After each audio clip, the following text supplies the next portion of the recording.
Eu sei que a aula de hoje nós vamos estar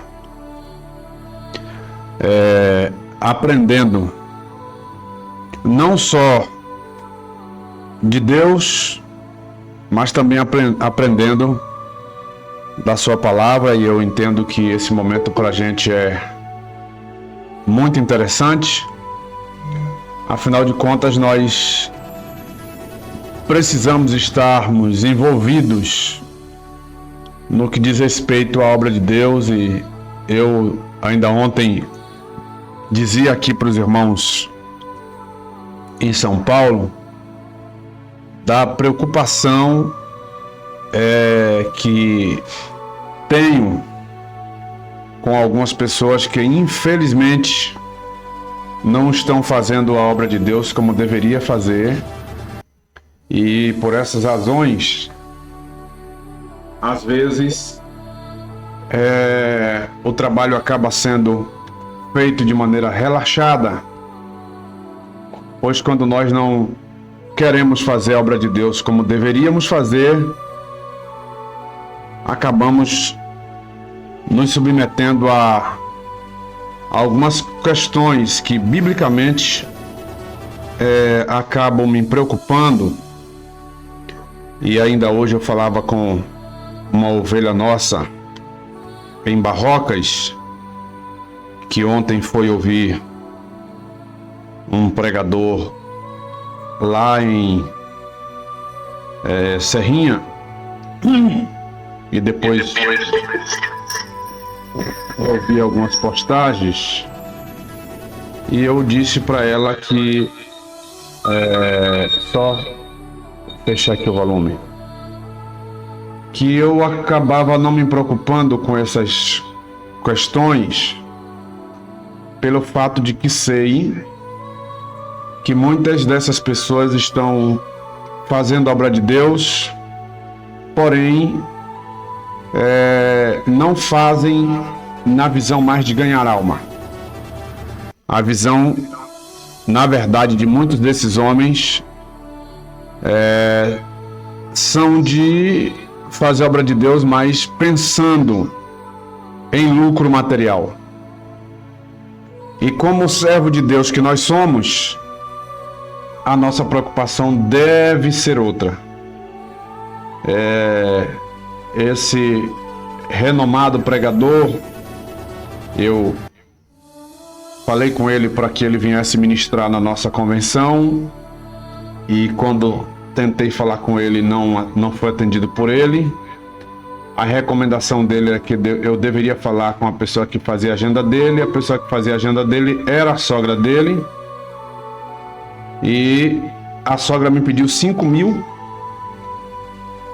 e me pediu mais 2 passagens que seria dele e da esposa, hospedagem, translado. E às vezes a gente fica vendo algumas coisas nesse nível, e isso acaba preocupando a gente, pois nenhum de vocês estão estudando aqui para, desculpa a minha expressão, mas essa é a verdade, para se tornarem mercenários do Evangelho. Pelo contrário, nós estamos aqui numa sala de aula dessa, a nossa preocupação é nos tornarmos servos e servas de Deus, para podermos desenvolver o melhor que pudermos no reino de Deus. Então essa é uma das minhas prioridades quando venho a uma sala de aula dessa com vocês. A nossa maior preocupação deverá ser em fazermos o trabalho do Senhor com excelência. Para mim isso é tudo, isso é tudo. Então, já vai um conselho para os irmãos, vocês que estão começando a caminhada de vocês. Eu falo isso de cunho ministerial. Nós precisamos, de alguma forma, nos adequarmos para que a obra de Deus por nós, ela seja feita, e feita com amor, feita com carinho, a fim de que juntos nós possamos alcançar o que Deus tem reservado para nós. Então, para mim, isso é um dos pontos de excelência que entendo que todos nós precisamos nos preocupar primeiro. E a Bíblia diz isso, que nós devemos nos preocupar primeiro com o reino de Deus, depois com a sua justiça, e a Bíblia diz que as demais coisas nos serão acrescentadas. Então, nesse ponto, eu gostaria de dizer a todos vocês que estão me ouvindo agora à noite, que nós precisamos nos preocuparmos com a obra de Deus e fazermos a obra de Deus com excelência, sabendo que nós temos alguém que um dia pedirá de cada um de nós prestação de contas pelo trabalho que nós estamos fazendo. Então, eu não posso, ou nós não podemos fazer a obra de Deus de qualquer jeito, e a Bíblia vai dizer que nós não podemos fazer a obra de Deus de maneira relaxada, né? Então, quando alguém faz a obra de Deus de qualquer jeito, de maneira relaxada, essas pessoas irão de fato pagar o preço, porque estão querendo fazer o trabalho de qualquer jeito, e de qualquer jeito não funciona. Então, eu aconselho aos irmãos que estão me ouvindo agora à noite, façam de tudo para que vocês, no final da caminhada de vocês, sejam aprovados. Eu acho que nós precisamos nos preocupar com tudo isso aí. Hoje eu acabei excluindo diversas pessoas do grupo da Faitel e vou continuar excluindo alguns obreiros que a gente percebe que infelizmente não querem absolutamente nada. Depois tinha alguém aqui pegando o nosso material e já montou uma instituição, mesmo sem registro, sem nada, montou uma escola, que era uma das pessoas que supostamente iria ensinar, pediu a oportunidade aqui para ensinar, mas já montou uma sala de aula, comprou uma plataforma e está com a sala de alunos lá em Simões Filhos, pegando o material aqui que a gente tem na nossa instituição. Isso infelizmente acontece e por isso eu fiz hoje uma geral aí. Vou continuar fazendo, pois nós precisamos estarmos embasados e envolvidos com a obra de Deus na finalidade de exercermos o melhor que pudermos na sua obra. Então, vou compartilhar com os irmãos agora à noite um assunto que para mim é de grande relevância. Eu não estou seguindo aqui a modalidade das matérias, porque as matérias já estão na plataforma, vocês vão precisar estudar lá, e lá dentro vocês vão precisar fazer as avaliações de vocês, responder os questionários de vocês lá dentro da plataforma. Então, eu peço aos irmãos que, por bondade, acesse a plataforma. Eu só consigo contar a carga horária de vocês acessando a plataforma. Então, por mais que vocês queiram exercer aí algo diferenciado, a gente não vai ter condições, porque eu preciso que vocês acessem a plataforma para que a plataforma conte a carga horária de vocês. Então, eu vou pedir aos irmãos que a partir de agora vocês peguem a Bíblia de vocês. Nós vamos hoje caminharmos dentro de um assunto que nós começamos a semana passada. Nós falamos a semana passada sobre hermenêutica, e existe aí também a matéria nossa de exegese. Quem já passou por lá, né, viu a gente já falando sobre a matéria de exegese, e hoje nós vamos dar continuidade, mas olhando por uma outra vertente.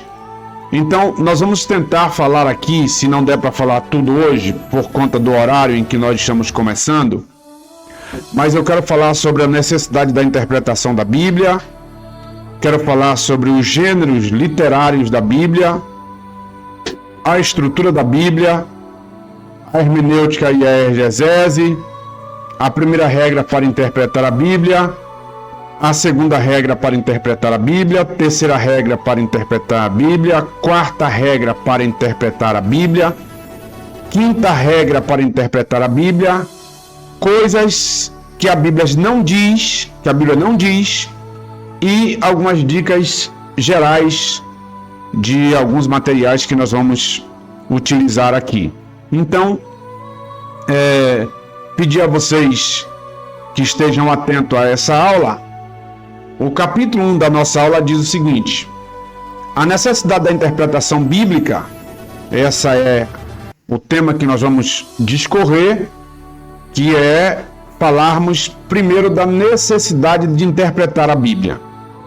Nós vamos ver alguns textos aí abaixo e você vai perceber que alguns deles fáceis, muita gente conhece, mas infelizmente a interpretação está sendo feita de maneira errada.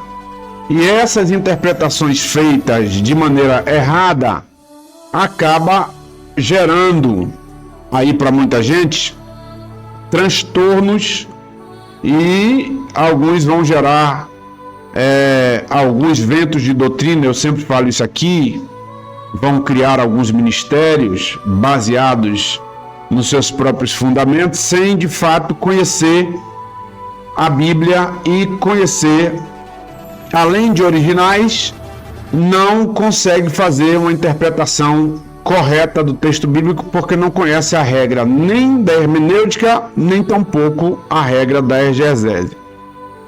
O que está na tela, eu vou compartilhar com vocês aí, para a gente poder dividir aqui a tela da sala de aula, para que vocês consigam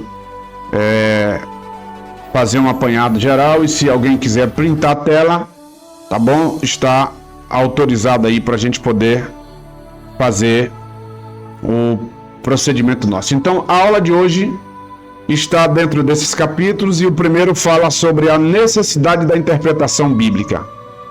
Diz o seguinte: a interpretação da Bíblia se faz necessário porque nem tudo dentro da Bíblia está revelado de forma clara, explícita e simples de se entender.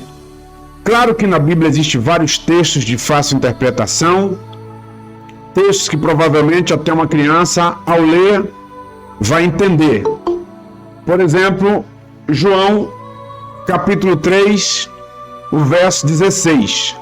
Nós vamos entender facilmente ao ler esse texto, porque o texto diz o seguinte: porque Deus amou o mundo de tal maneira que deu seu Filho unigênito, para que todo aquele que nele crer não pereça, mas tenha a vida eterna.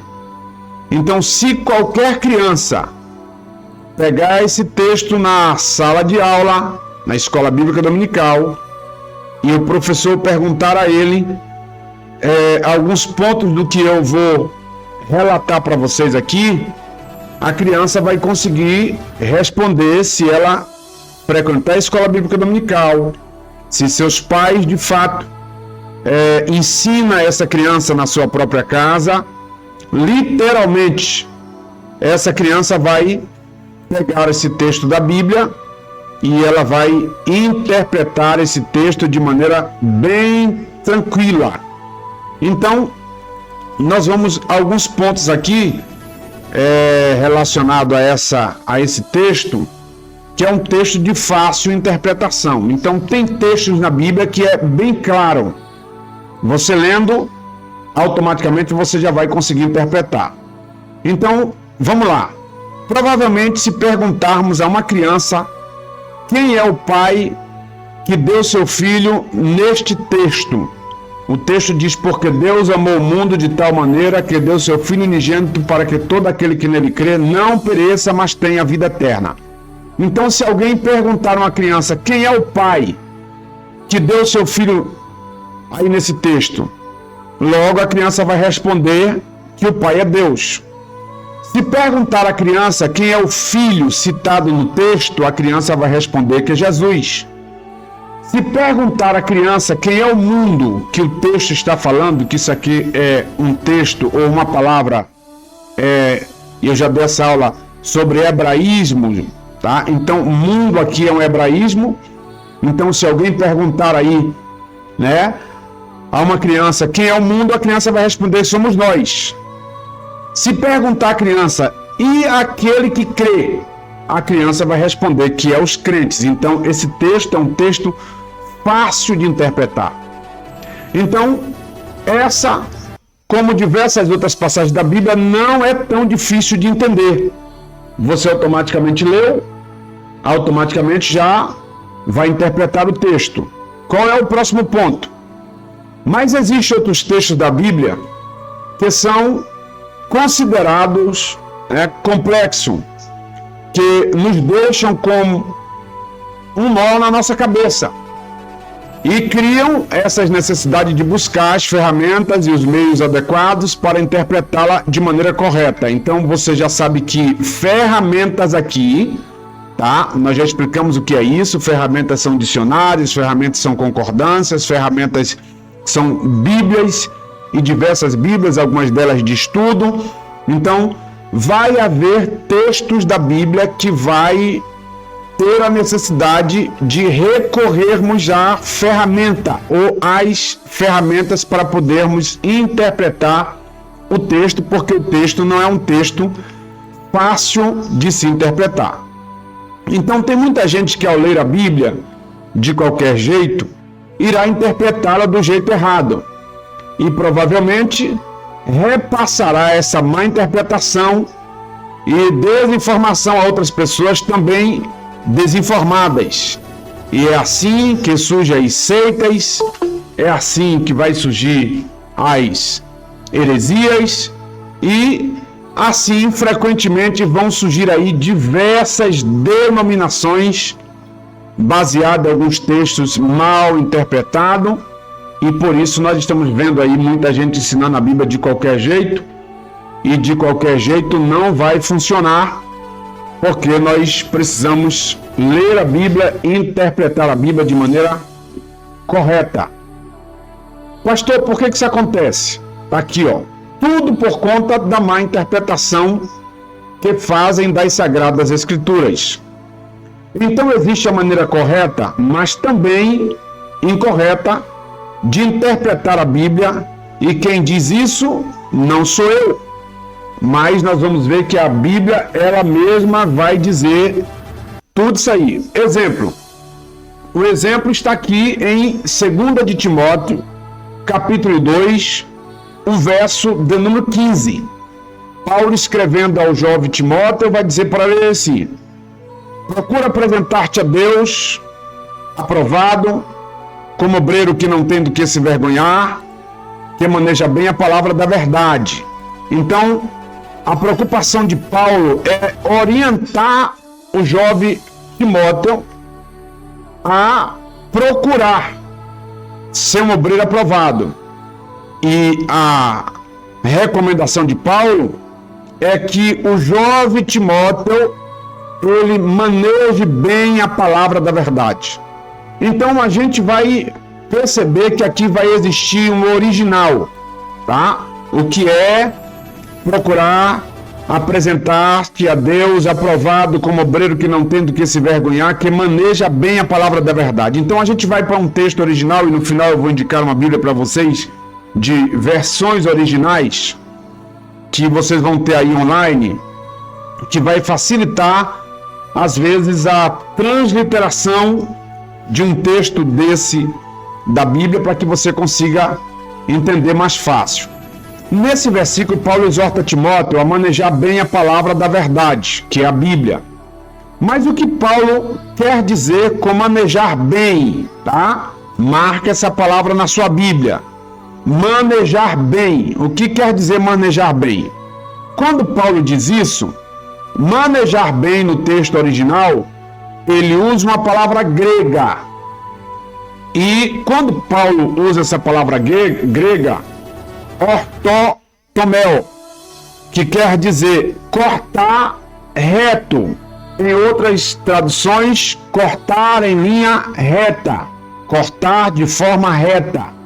Ou seja, não pode desviar nem para a esquerda nem para a direita. Quem ler a Bíblia deve entender que a Bíblia tem um caminho certo, não existe, lendo a Bíblia, errar o alvo se interpretar de maneira correta.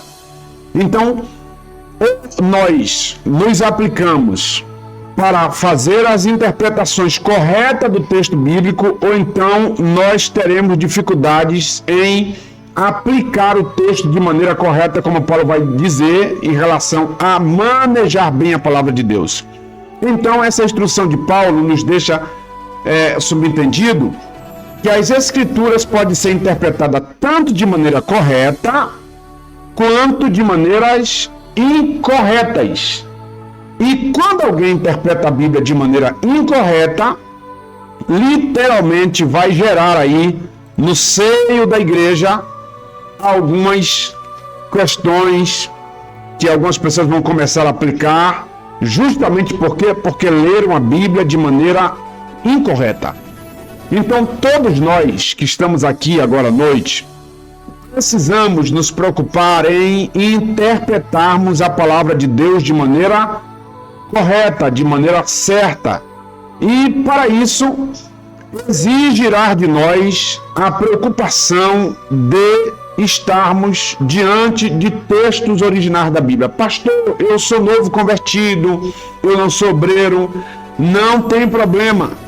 Você vai conseguir fazer uma interpretação de textos da Bíblia. Eu vou mostrar aqui para vocês alguns textos críticos, tá?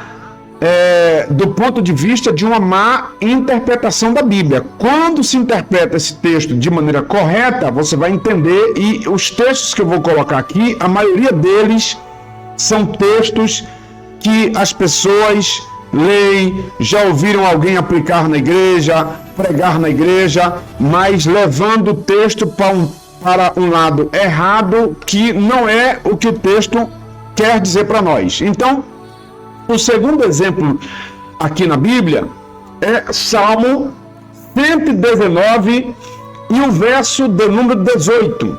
Está escrito aqui, ó, esse texto é um dos textos mais lindos em relação ao cuidado de interpretar a Bíblia. Salmo 119, verso 18, diz assim: desvenda os meus olhos, para que eu contemple as tuas maravilhas, ou para que eu contemple a tua palavra, tá? Nessa versão aqui, que nós estamos lendo, está escrito: desvenda os meus olhos para que eu contemple as maravilhas da tua palavra. Então, o salmista aqui está pedindo que Deus tire a venda dos seus olhos e o ajude a entender o que está escrito na lei. Então, o que é a lei? A lei é a palavra de Deus. Por isso o salmista vai dizer lá na frente: escondi a tua palavra no meu coração para não pecar contra ti.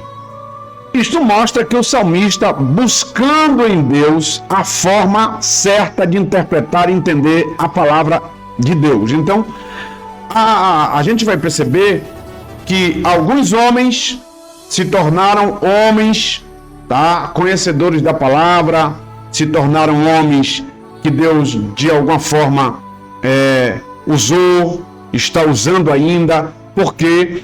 Porque alguns deles se aplicaram na palavra, porém alguns tomando caminhos errados, como eu dei o exemplo mais cedo um pouquinho, se aplicam, mas quando são reconhecidos pela boa palavra, pela boa interpretação, pela boa aplicação, pela forma como aplica a palavra nos púlpitos das igrejas, acabam agora fazendo desse momento meio de negócio. E aqui é onde nós precisamos nos preocuparmos.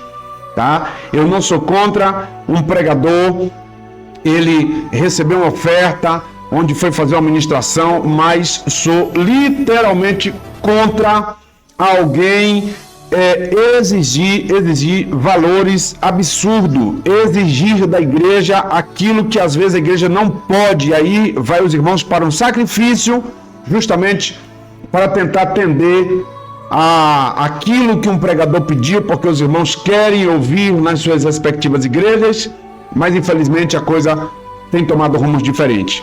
Então, nós precisamos entender, à luz da Bíblia, que nós temos a responsabilidade de interpretar a Bíblia de maneira correta. Segunda de Pedro, capítulo 3, verso 15 e verso 16, diz assim: tende por salvação a longanimidade de nosso Senhor, como igualmente o nosso amado irmão Paulo vos escreveu segundo.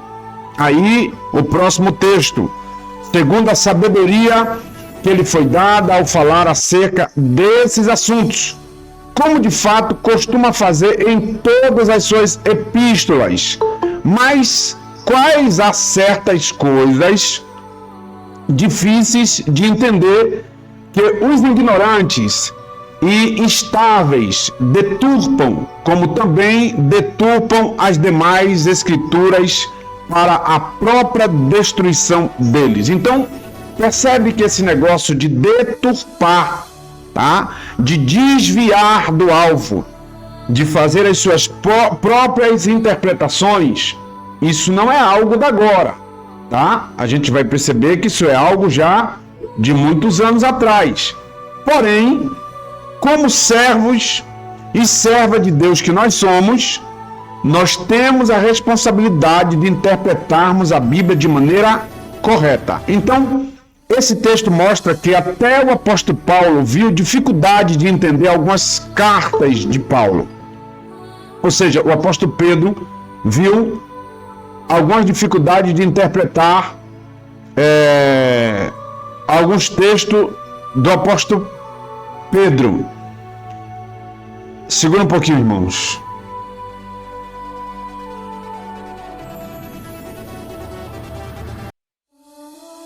Então, olha só, nós percebemos que, ao olhar o texto de Pedro, Paulo tem dificuldade de interpretar. Então, cartas essas que em sua época estava sendo mal interpretada por pessoas que não buscavam o conhecimento adequado para discerni-las. Eu quero convidar os irmãos, não está aqui nesse texto, mas eu quero convidar vocês para ler um texto comigo. E o texto que eu quero convidar vocês para a gente ler, e aqui é uma preocupação que eu tenho nesse aspecto da gente poder entender a Bíblia de maneira correta. Olha só o que está em Segunda de Pedro. Segunda de Pedro, tá? Se você puder abrir a sua Bíblia, Segunda Pedro, tá? Lá no finalzinho da Bíblia, eu vou pedir para alguém ler. Segunda Pedro, capítulo 2. Segunda Pedro, capítulo 2, do verso de 1 a 3. Vamos lá, para vocês entenderem o que quero aplicar aqui, olhando para essa palavra. Quem pode? A irmã levantou a mão, pode ler. Também houve entre o povo falsos profetas, como entre vós haverá também falsos doutores, que introduzirão encobertamente heresias de perdição e negarão o Senhor, que os resgatou, trazendo sobre si mesmos repentinos. Lê. Pode ler. E muitos seguirão as suas dissoluções, pelos quais será blasfemado o caminho da verdade. O verso 3. E por avareza farão que vós que vós negócio com com palavras fingidas, sobre os quais já de largo tempo não será tardia a sentença e sua perdição não dormitará, ou não dorme, né? Imagina que... Eu sou meio tímido. Fica tranquilo, meu filho. Aqui tu se solta. Então, percebe que Pedro está dizendo que nos últimos dias apareceriam homens gananciosos, presunçosos, avarentos, inimigos do bem e que com palavras fingidas, esses camaradas iriam fazer negócio dos próprios irmãos da igreja. E além de fazer negócios, eles iriam trazer repentinas destruição. Para quem? Para a igreja. E a gente percebe que esses ensinamentos, e o texto vai dizer que eles vão introduzir encobertamente na igreja heresias, perdição, e negarão o Senhor que os resgatou, trazendo sobre si mesmo repentina perdição. Só que o texto vai dizer o seguinte, olha, e muitos seguirão as suas dissoluções, pelos quais será blasfemado o caminho da verdade. Isso é sério, isso é sério. Aí a Bíblia diz assim, ó, e por avareza farão de vós negócios com palavras fingidas, sobre os quais já de largo tempo não será tardia a sentença, e a sua perdição não dormita. Então, percebe comigo que isso está acontecendo aqui, agora, nos nossos dias, não é algo só lá da igreja primitiva, tá? É algo que está acontecendo nos nossos dias. Por exemplo, os homens estão dizendo por aí que não precisa mais alguém dizimar, porque isso é algo do Antigo Testamento. Não precisa mais alguém estar na igreja frequentemente, porque você pode cultuar em casa. Baseado em quê? Em textos que esses caras estão fazendo isso justamente para gerarem o quê? Para gerarem no seio da igreja o que a Bíblia vai dizer que eles estão introduzindo na igreja, heresias. E essas heresias introduzidas na igreja, infelizmente, nós vamos encontrar aí uma série de pessoas fazendo tudo para que a obra do Senhor seja de alguma maneira prejudicada. Mas entendam, a Bíblia diz que para estes a sentença de Deus a longo tempo não dorme. Então, nós precisamos nos preocuparmos com o que nós estamos ensinando na igreja, pois se nós não tivermos cuidado, vamos estar ensinando heresias dentro da igreja. Por exemplo, eu saí hoje 5h40 da manhã para São Paulo. Cheguei já agora atrasado, por isso começamos às 8h30.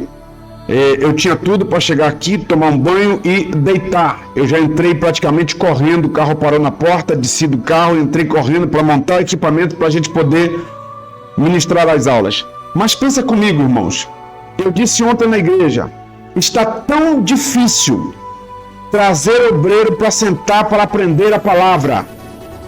Infelizmente, eles estão recorrendo à internet, pegando mensagens já prontas, sem saber qual é a corrente teológica que essa pessoa defende, estão aplicando isso nas suas igrejas e alguns estão levando para dentro das suas próprias casas ao ponto de estarem gerando no seio da igreja desconforto para os líderes que estão ministrando de maneira correta, coerente a palavra de Deus. Nós estamos tendo dificuldade e eis a razão pela qual algumas igrejas estão ficando vazias, justamente porque essas falsas doutrinas estão entrando na igreja. Então, Paulo consegue olhar, tá? Pelo olhar clínico, e ele consegue ler também algumas expressões citadas por Pedro e que Paulo tem dificuldade de interpretar. Se Paulo, que estudou aos pés de Gamaliel, tem dificuldade de entender algumas dessas expressões por nós agora apresentada, imagine aí, ou seja, desculpe, Pedro, né, teve dificuldade de entender as cartas do apóstolo Paulo. Imagina que se Pedro teve dificuldade de entender algumas coisas que Paulo diz, principalmente quando Paulo vai falar acerca da ressurreição dos mortos, que era um texto rebatido naquela época, quando Paulo vai falar acerca da ressurreição de Jesus, por isso que Paulo vai afirmar ali, diversas vezes Paulo vai falar acerca da morte e vai falar acerca da ressurreição de Cristo. Por que Paulo vai dizer isso? Porque os gregos não acreditavam na ressurreição dos mortos. Eles acreditavam na morte, mas para ele o corpo era algo que não prestava e a alma, para eles era qualquer coisa. Então o homem não ressuscitava mais, não precisava mais voltar aqui porque o corpo era maldito. Então existe toda uma regra que a gente vai mais para frente um pouquinho falar acerca disso. Então eu me preocupo muito, porque nós estamos vivendo uma época em que as pessoas estão preocupadas com as suas nomenclaturas, com os seus cargos, com as suas funções, mas nós temos líderes que faz vergonha chamar para fazer uma oração, porque nenhuma oração eles sabem fazer. Se não sabem fazer uma oração, muito menos fazer uma apresentação. Se não sabe fazer uma apresentação, como, pois, essas pessoas exercerão uma função ministerial? Se um dia ele estiver dirigindo um culto e se deparar com algumas situações na igreja, como ficará? Eu estava agora há pouco, há 2 semanas atrás, lembrando aqui com um colega de um culto que nós fomos, e caiu uma mulher endemoniada. O irmão subiu na cadeira, porque a mulher estava se rastejando pelo chão, e fez o sinal da cruz para repreender o demônio pelo sinal da cruz com o dedo. E você percebe que isso é falta de instrução. Por exemplo, vai algumas pessoas para um ato batismal. Se você parar e perguntar a maioria das pessoas que desceram as águas o que é o batismo, a maioria não sabe dizer o que é o batismo. Se perguntar aí a um crente que tem 20 anos de crente, a maioria deles não sabe explicar como se dará o arrebatamento da igreja. Se perguntarmos aí a um crente que tenha 30 anos de crente, se ele não for alguém que estuda a Bíblia, for só carregador de Bíblia para a igreja, ele não vai conseguir explicar acerca da Trindade. Quem é o Pai, quem é o Filho, quem é o Espírito Santo. Isso causa confusão e tem crente que não sabe responder isso. Por isso, um testemunho de Jeová, por isso, um adventista, por isso, um seguidor dos mormons vai pegar um crente desse pentecostal que não tem conhecimento bíblico, infelizmente vai dar uma surra, ele não vai ter para onde sair, porque os textos que eles vão colocar são textos que vai acabar apertando a mente dessas pessoas, eles não têm de fato o que explicar. Então, a preocupação aqui nossa é em interpretarmos a Bíblia de maneira correta. Por isso, Paulo, escrevendo ao jovem Timóteo, diz: corta a linha reta, tá? Não te desvie nem para a esquerda, nem para a direita. Então, procura apresentar-te a Deus como obreiro aprovado, que não tem do que se envergonhar, que maneja bem a palavra da verdade, é justamente cortar em linha reta. Nós precisamos fazer as coisas de maneira correta. O nosso link vai cair daqui a 15 minutos, mas a gente vai voltar no outro. Eu não tive comentado no link original por conta do horário, mas a gente volta no outro rapidinho. Então, preste bem atenção, irmãos. Nós somos porta-voz de Deus aqui embaixo, mas nós precisamos fazer as coisas de maneira corretas e coerente. Eu vi que alguém levantou a mão, pastor Vitor, e mais o irmão Fernando, eu quero passar a oportunidade para vocês abrir o microfone. Por bondade, pode abrir o microfone.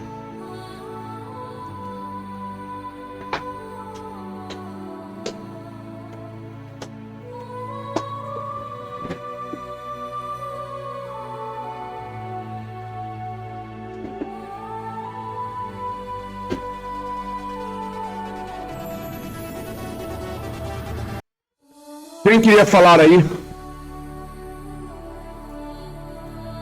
Ninguém? Então vamos lá.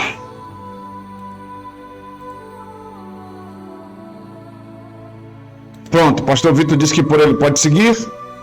Então, nós vamos mais uma exposição do que nós colocamos acima. Então, por meio desses versículos, nós percebemos que existe sim a possibilidade de interpretar a Bíblia erroneamente. E se essa possibilidade existe, precisamos nos esforçar para interpretá-la de forma certa. E a palavra realmente é esforçar. Porque essa tarefa nem sempre será tão fácil, tá? Logo, porque precisamos levar em consideração que existe um distanciamento, existe alguns abismos entre o texto bíblico escrito naquela época e o leitor de hoje no século 21, o que acaba aumentando o desafio e a necessidade de interpretar a Bíblia. Lembra que eu sempre, quando falo aqui com vocês, eu sempre falo que a gente precisa ler a Bíblia olhando para lá e antigamente, observar que, primeiro, a palavra foi para eles, na sua época, no seu tempo, da sua maneira, porque eles foram os que primeiro ouviram. Então, eles ouviram a palavra primeiro que nós. Quando eles ouviram a palavra primeiro que nós, eles ouviram na sua linguagem, tá? E de acordo com o contexto da sua época e da região onde eles estavam. Então, para lermos a Bíblia, nós precisamos observarmos, tá, o contexto histórico do texto, e aí nós falamos de contexto hebraico, tá, olhando para alguns contextos daquela época. Quando a gente olha para o Novo Testamento, bem como alguns textos do Antigo Testamento, existem muitos hebraísmos, tá? Por exemplo, nós começamos lendo um texto que tem logo de cara um hebraísmo. Porque Deus amou o mundo. Então, o mundo é um hebraísmo, tá? Deus não amou o mundo sem nós. Então, esse mundo somos nós. Então, todas as vezes que nós lemos esse texto, principalmente, tá? De João 13,16, nós precisamos nos atentarmos para esse hebraísmo que é a palavra mundo. Quando a gente olha a Bíblia dizendo acerca de que Cristo é a água, tá? A água é um hebraísmo. Cristo é o pão, o hebraísmo.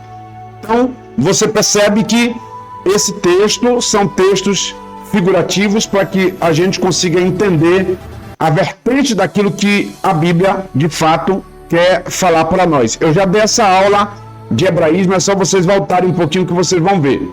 Então, vocês percebem que existe uma lacuna, tá? E essas lacunas, nós precisamos tomar cuidado, por quê? Nós vamos estar diante de um abismo. Então, que abismo é esse, pastor? Um abismo temporal, tá? Esse abismo temporal tem a ver com o tempo da escrita. Então, logo nós vamos perceber que nós temos aí mais ou menos 4.000 anos, tá? Que a Bíblia foi escrita. Então, nós vamos perceber que nós temos aí esse abismo temporal. Então, para entendermos isso, a gente precisa voltar um pouquinho, tá? Para o tempo. Então, se olharmos aqui, nós já falamos isso também. O primeiro livro da Bíblia é o livro de Jó. E ele foi escrito há mais de 4.000 anos, tá? Então, nós precisamos atentar para isso. Já o último livro escrito, que é o Apocalipse, foi escrito há cerca de 2000 e poucos anos atrás. Então a Bíblia é um livro antigo, apesar de sua mensagem ser atual, que o Jornal da Manhã e a escrita antiga, então a Bíblia é mais atual. Se todo dia a gente assistir o jornal, todo dia a Bíblia continua sendo mais atual do que o jornal que foi apresentado pela manhã, que foi apresentado meio-dia, que foi apresentado à tarde. Então, mesmo a Bíblia sendo uma escrita antiga, ela se adequa ao momento em que nós estamos vivendo, porque ela é uma palavra revelada para o momento. Então, nós precisamos entender que a Bíblia ela é a palavra de Deus. Se você conseguisse voltar ao tempo e levasse uma revista de nossos dias ao povo daquela época, eles certamente ficariam perdidos ao lê-la, porque os tempos mudaram. Então, há um abismo temporal entre a Bíblia e o leitor de hoje, que acaba aumentando o desafio e a necessidade de buscar a sua interpretação. Então, olha só, que se alguém pegasse agora, eu vou mais além um pouco, se alguém pegasse um telefone celular da nossa época e levasse alguém, tá, que foi da época que a Bíblia foi escrita. Nós não vamos encontrar hoje, tá? Isso é só para fazer uma alusão ao que nós queremos dizer em relação ao abismo temporal. Para alguém daquela época, eles não iam saber nem por onde começar. Então, ao mesmo tempo que, se lermos a Bíblia sem a inspiração e sem essa preocupação de entender, de interpretar de maneira correta, nós estamos dentro de um grande abismo, e esse abismo temporal vai levar a gente a um grande erro. Por isso, a necessidade de interpretar a Bíblia. Pensa primeiro que eu falei de abismo, tá? Anota aí, por bondade, abismo temporal. Então, abismo temporal tem a ver com o tempo da escrita, tem a ver com o tempo em que a Bíblia foi escrita, com a quantidade de anos, para quem ela foi escrita lá e antigamente. Então, esse abismo de lá e antigamente para aqui e agora. Qual é o próximo abismo? Abismo cultural. Então, nós temos um outro abismo aqui, que é o abismo cultural. Por isso que alguns textos da Bíblia, quando nós lemos ela, nós precisamos entender que aquele texto deve ser observado e a gente tem que fazer perguntas, tá? Perguntas de contexto. Para quem foi escrito isso? Que época foi? Quem era esse povo? Qual era o seu costume? Porque muitos costumes citados na Bíblia não se aplicam para aqui e agora. É para lá e antigamente. Então, em segundo lugar, existe o abismo cultural. O primeiro, abismo temporal. Segundo, abismo cultural. A Bíblia foi escrita por 40 escritores diferentes, em épocas diferentes, dentro de culturas e costumes que hoje não existem mais. Ela foi produzida no Antigo Oriente, em uma região habitada por povos com culturas que já desapareceram e foram substituídos por outros. E nós sabemos que quando alguém escreve alguma coisa, o escritor acaba refletindo dentro de seu contexto, dentro da visão de mundo que ele tem de sua época. E hoje estamos no século XXI. A nossa cultura é muito diferente da cultura e da visão de mundo daquela época de 4.000 anos atrás. Então existe parte da Bíblia que nós só entenderemos se buscarmos conhecer a cultura, tá? Então, olha que primeiro a gente precisa olhar o texto bíblico e se preocupar com a época. Então, abismo, tá? Primeiro, nós vamos nos preocupar com a época. Depois, com a cultura. Abismo temporal, abismo cultural. Os costumes e as tradições do povo daquela época é algo que todos nós, ao ler a Bíblia, precisamos parar um pouquinho e refletirmos para não trazermos algo que já está morto para cá e tentarmos aplicar aqui dentro da igreja agora. Eu vou dar um exemplo. A maioria das igrejas hoje neopentecostais estão trazendo para dentro da igreja, desculpa, tá? Mas eu preciso dizer isso aqui, trazendo sofá, ornamentando a igreja com utensílios de Israel, estão trazendo a Arca da Aliança para ser adorada, revenerada dentro da igreja. E olha que isso foi para lá. E antigamente a Arca da Aliança, ela simbolizava a presença de Deus no meio do povo. Então eu não preciso mais, tá, desse caixote para representar a Arca da Aliança como se fosse Deus no meio da igreja e eu ter toda a reverência, aquele caixotezinho ali dentro da igreja e olhar para aquele caixote, tocar nele e dizer que eu estou tocando ali na presença de Deus. Não faz sentido. Por quê, pastor? Porque hoje nós temos Deus dentro da igreja, a gente, pela fé, consegue que no meio do culto, Deus está ali entre nós, na nossa casa, onde tiver 2 ou 3 ou 1, Deus está presente.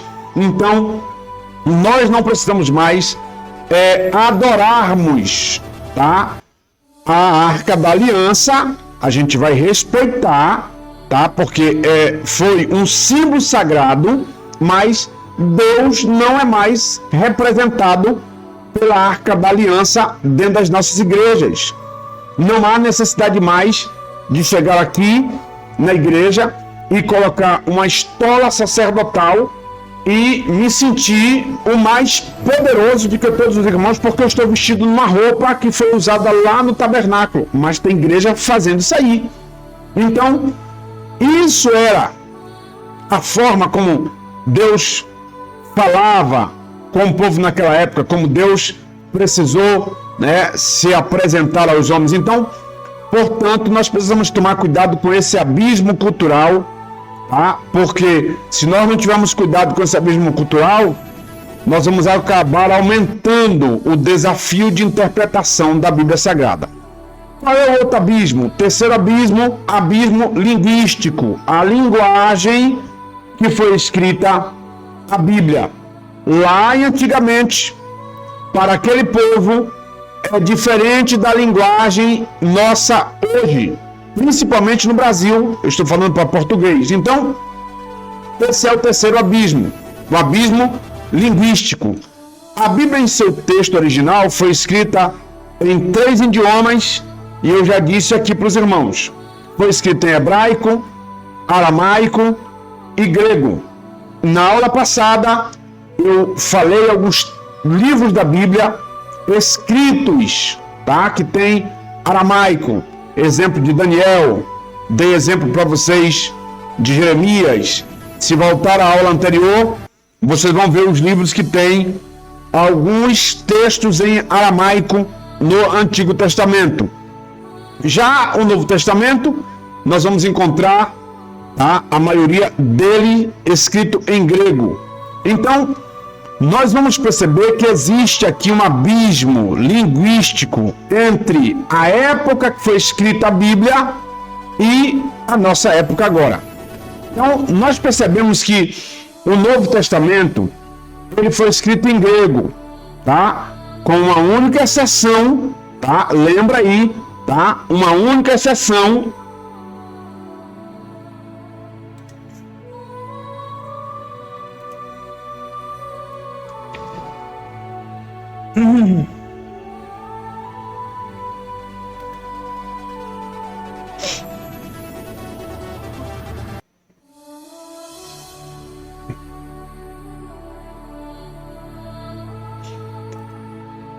Dá continuidade aqui.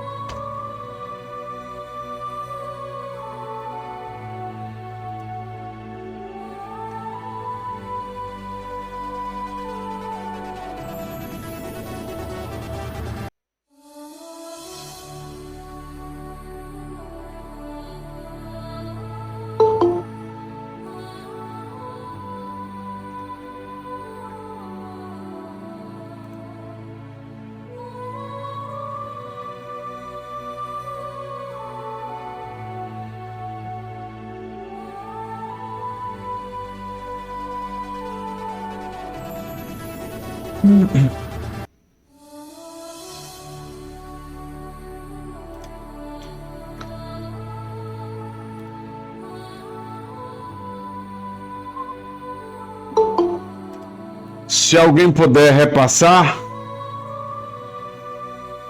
não sei se eu consegui mandar para todos.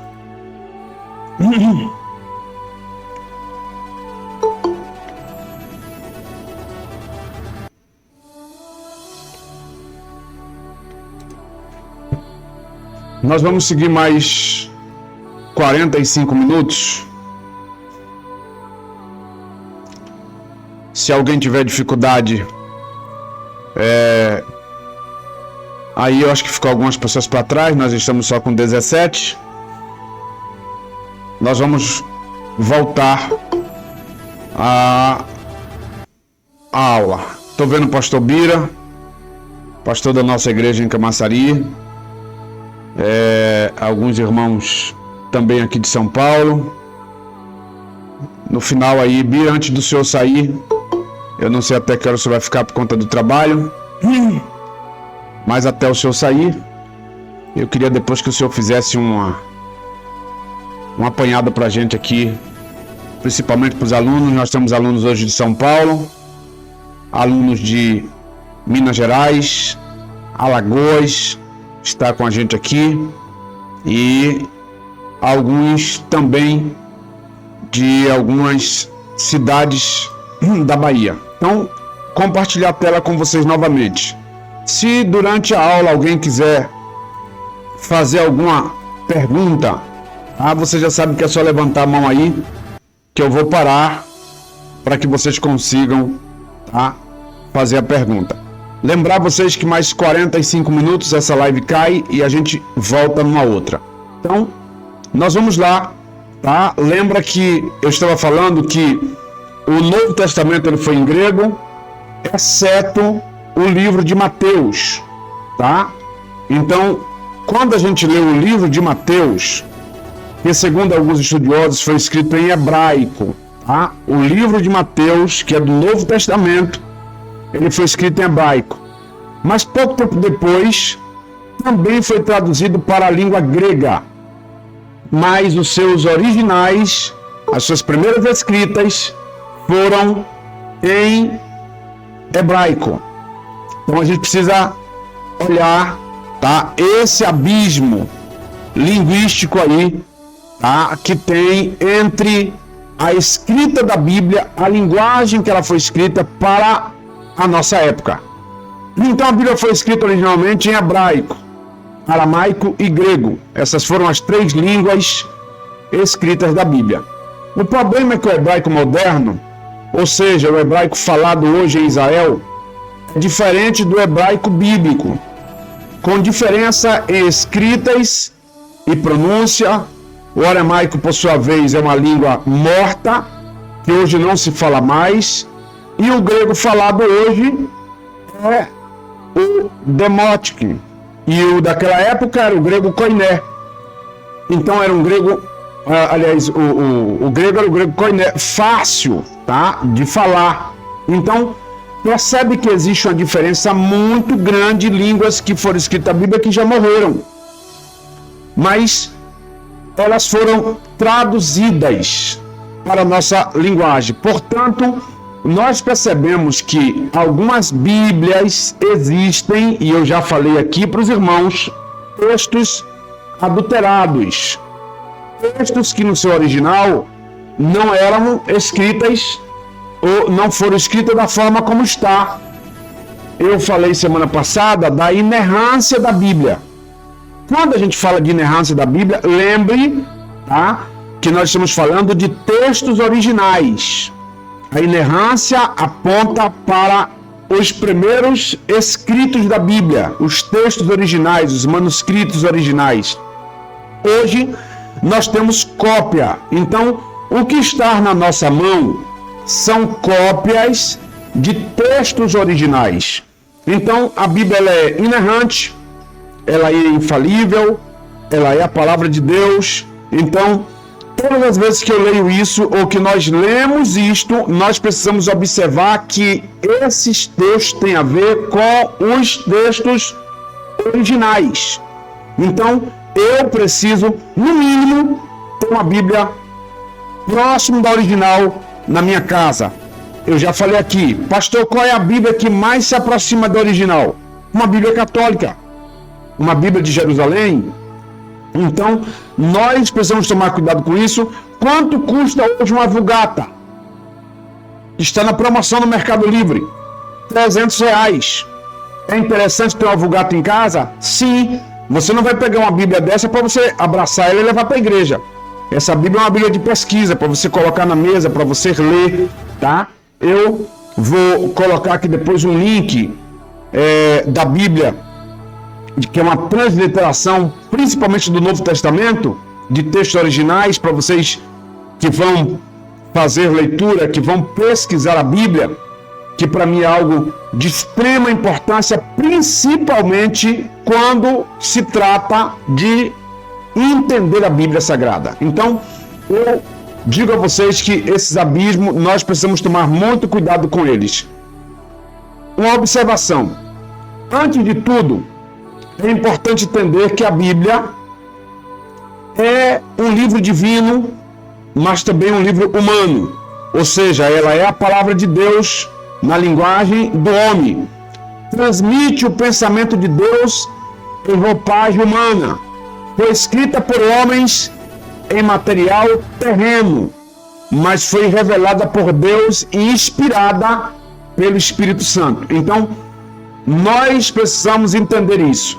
Por isso, 2 de Timóteo, capítulo 3, verso 16, diz: toda a Escritura é divinamente inspirada e proveitosa para ensinar, para repreender, para corrigir, para instruir em justiça. Se a Bíblia é um livro divino, sua mensagem é inerrante e infalível, não há erros nela. Mas, por também ser humana e ter sido escrita em material terreno, seus escritores originais se perderam com o tempo, e o que ainda se tem em nossos dias, por provisão de Deus, são as cópias dessas originais que foram escritas à mão há séculos atrás e são chamadas de manuscritos. Então, olha o que eu disse agora há pouco, quando a gente fala de inerrância, quando a gente fala de infalibilidade da Bíblia, nós estamos falando dos textos originais e não das cópias, tá? Então, a Bíblia não tem erros se nós estivermos na nossa mão uma original, mas se nós tivermos cópias, possa ser que essas cópias elas tenham alguns erros. Logo, a Bíblia que você tem em mão, em sua casa, hoje é apenas uma tradução em português das cópias dos originais.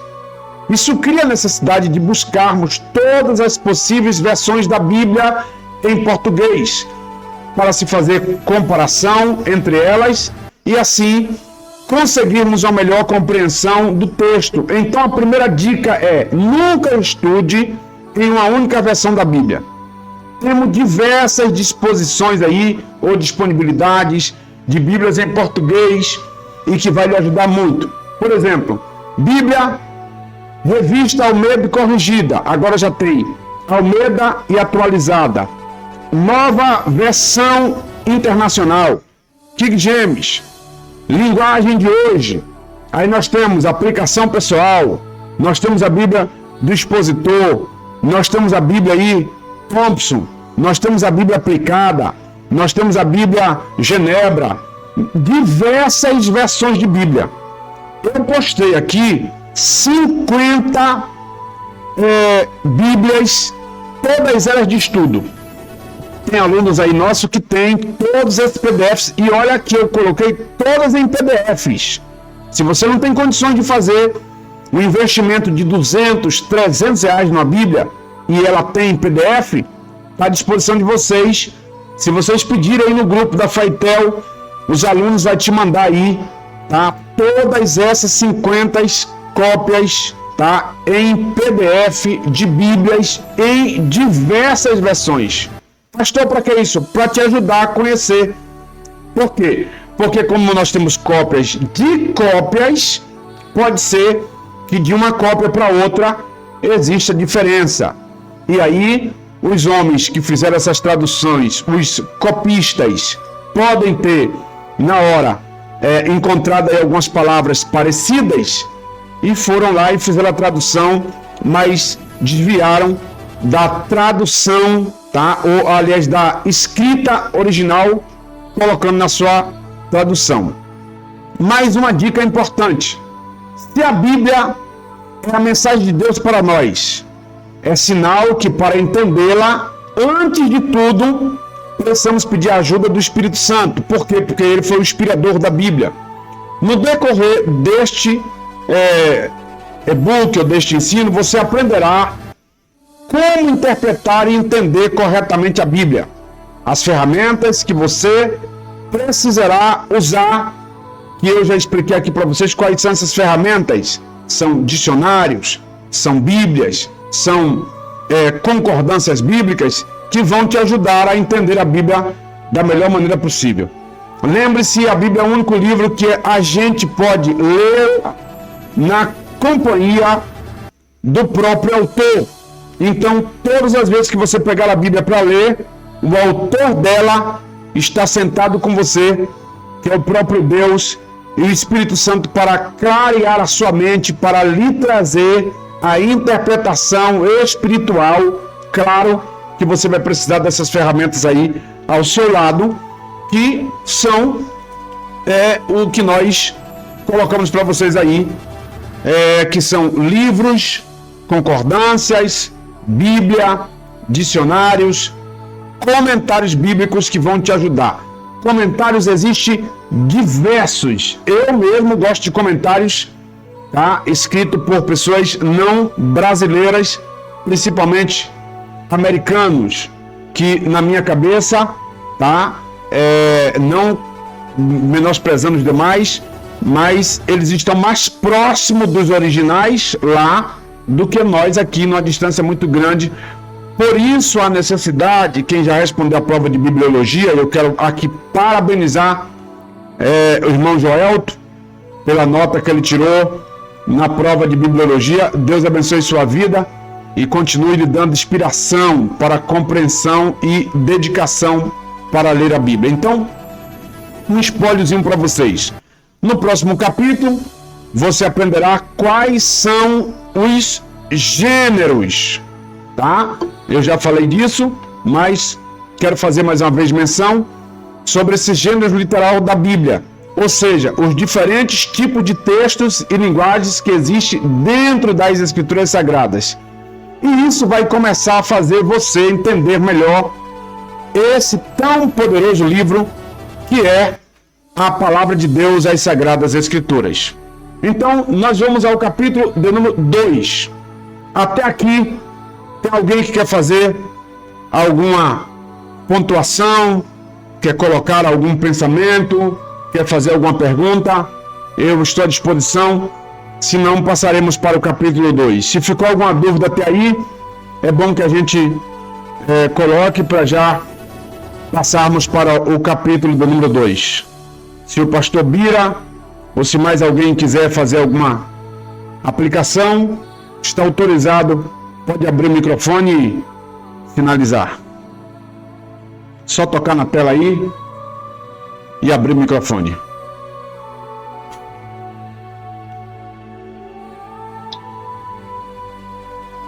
Te ouvindo, Bira, pode falar.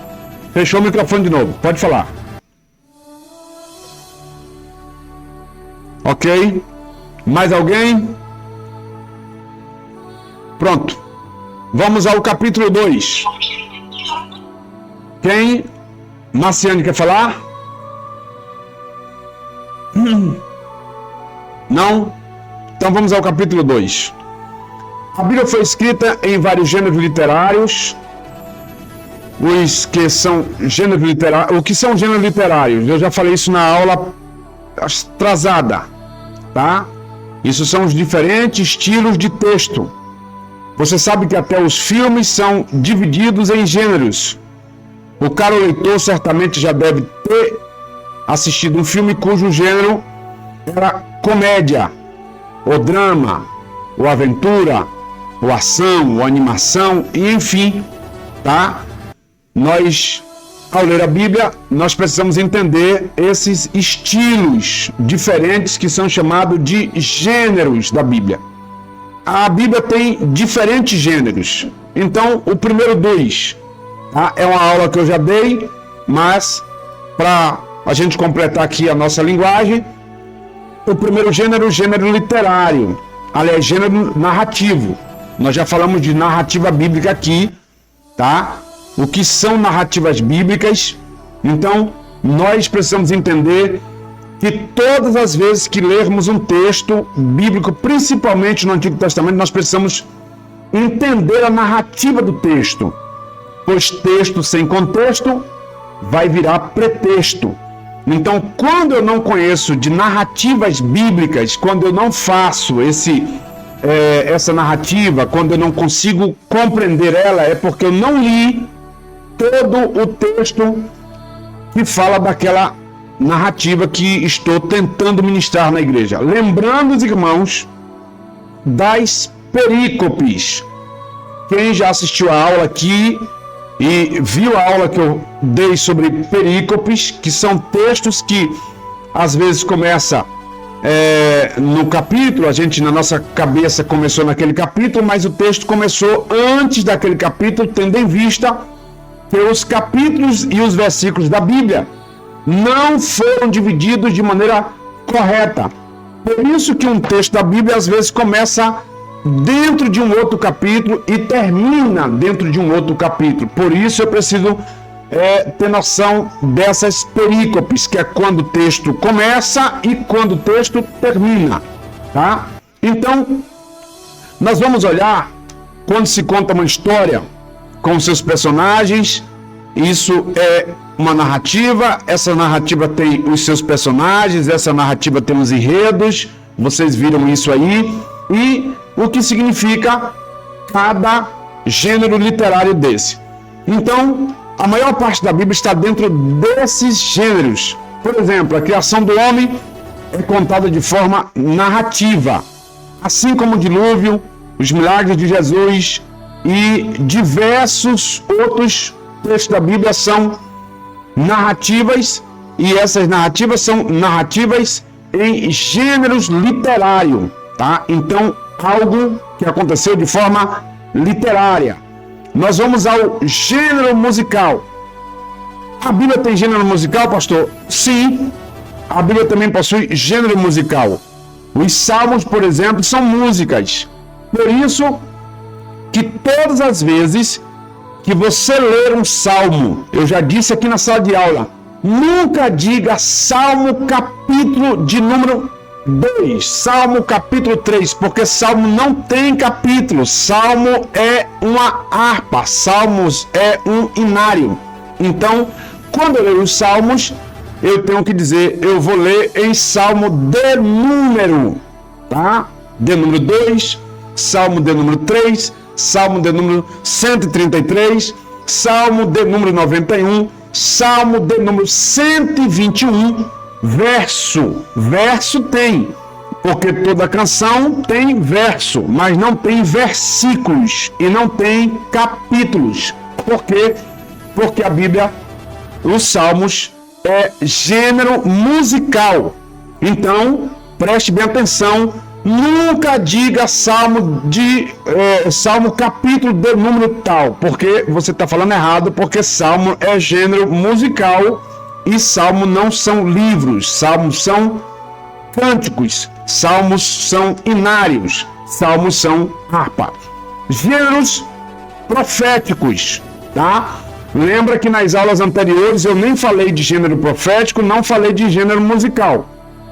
Pastor, a Bíblia tem gênero profético? Claro, que vai tratar acerca de profecia. É uma predição do futuro. É um anúncio, tá, daquilo que vai acontecer. Onde, tá? Então a gente vai perceber que a Bíblia às vezes vai tratar de alguns textos proféticos, gêneros proféticos, e isso está justamente embasado nos livros proféticos, profetas menores, profetas maiores, Daniel e Apocalipse. Então, nós vamos encontrar aí gêneros proféticos.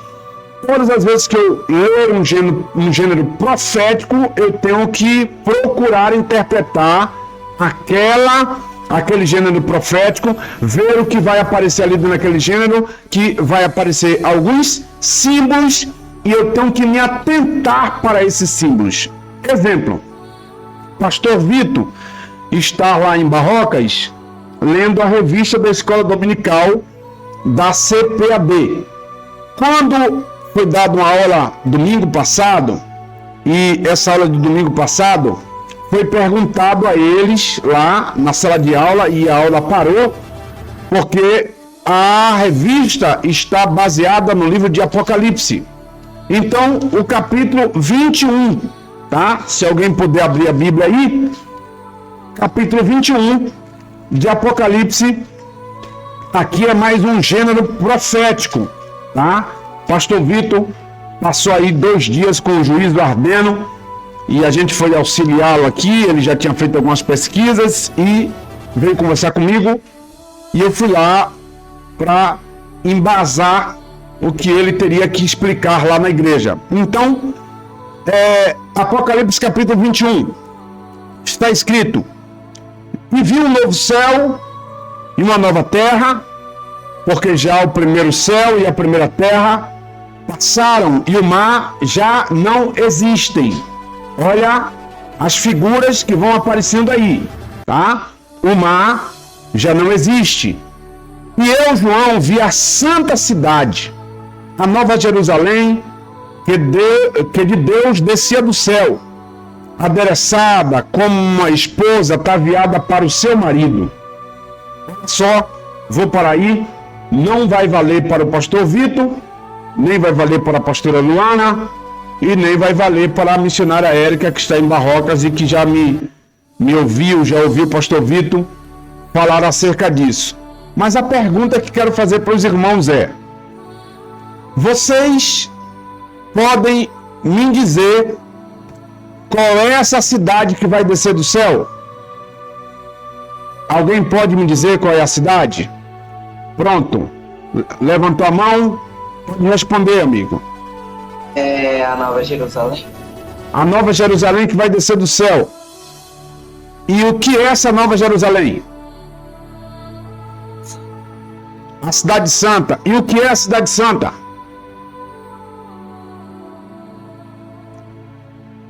Vamos lá? Pastor, Quem? Daniel. Eu acho que é o Éden, o antigo Éden. O Jardim do Éden, Antigo Éden. O antigo Éden. Ok, mais alguém?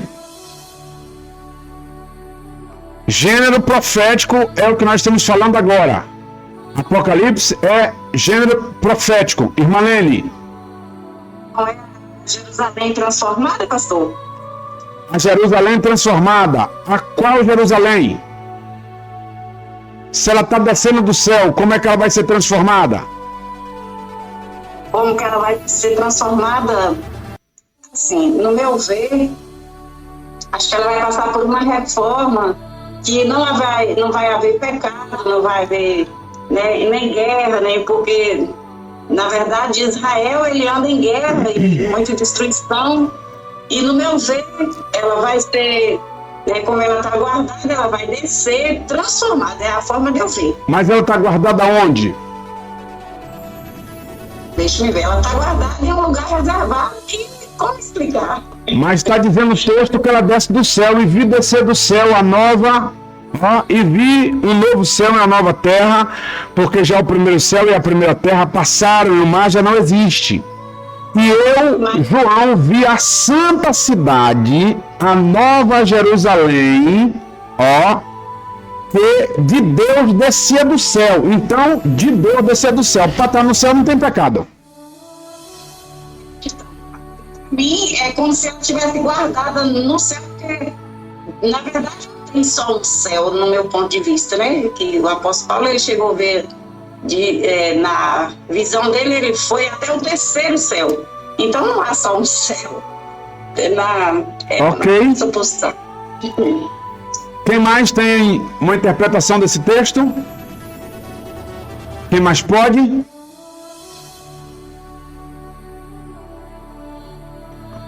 Bora, gente, não cala não. Vamos lá. Gênero profético. Vamos aprender, meu povo. São essas, por exemplo, esse é um dos textos difíceis da Bíblia e que vai exigir de nós ferramentas, conhecimento, hermenêutica, exegese, conhecer textos originais da Bíblia.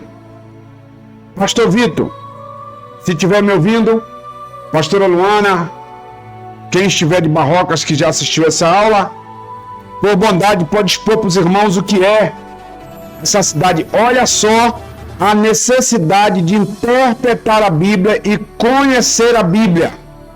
Tá? Então vamos lá. Se o Vitor puder, estiver me ouvindo. Está ouvindo, pastor? À vontade.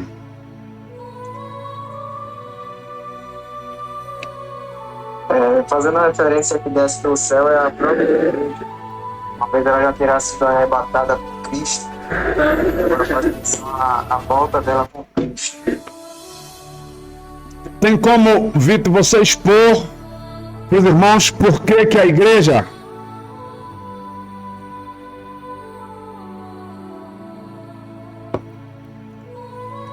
Consegue me ouvir? Chega no cortado, pastor. Tá bem difícil de entender.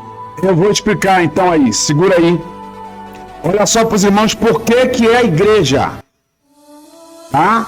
Aí não é cidade. Por isso a necessidade de compreensão do gênero profético. Observar o gênero. Porque o texto está assim, ó. E vi a santa cidade, a nova Jerusalém que descia do céu, adereçada, como uma esposa, ataviada para o seu marido. Olha só a linguagem. Quando eu digo que vi a nova Jerusalém descendo do céu, como uma esposa adereçada, arrumada, ornamentada, como uma esposa ataviada para o seu marido, essa linguagem esposa é a igreja. Então, essa cidade aqui, citada, é a igreja.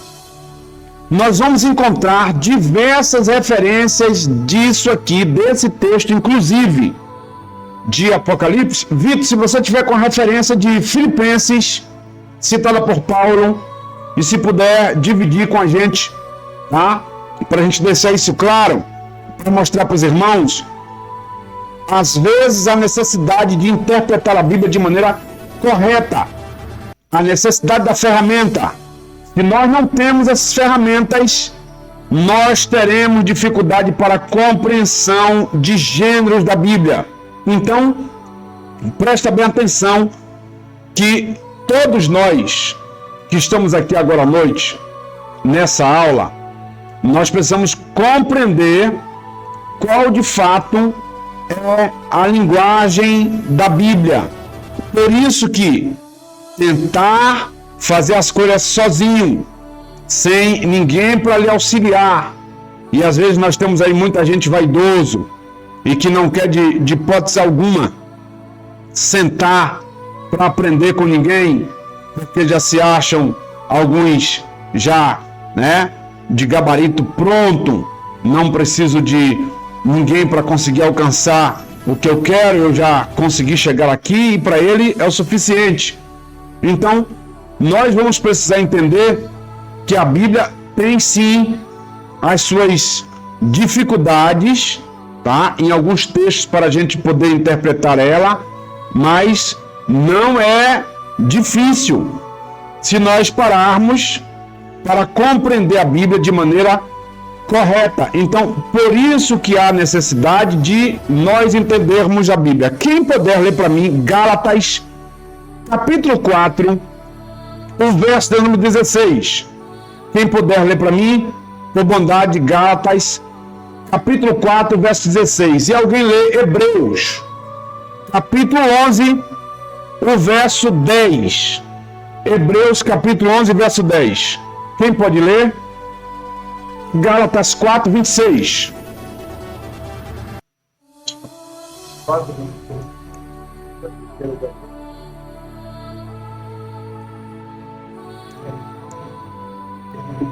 Lê mais alto um pouquinho, Bira. Ficou longe o seu áudio. Mas a Jerusalém, que é livre, qual é mãe de todos nós. Acabou. Quem é a mãe? A igreja. Quem é livre? A igreja. Então, percebe que o escritor de Gálatas está falando justamente acerca da igreja.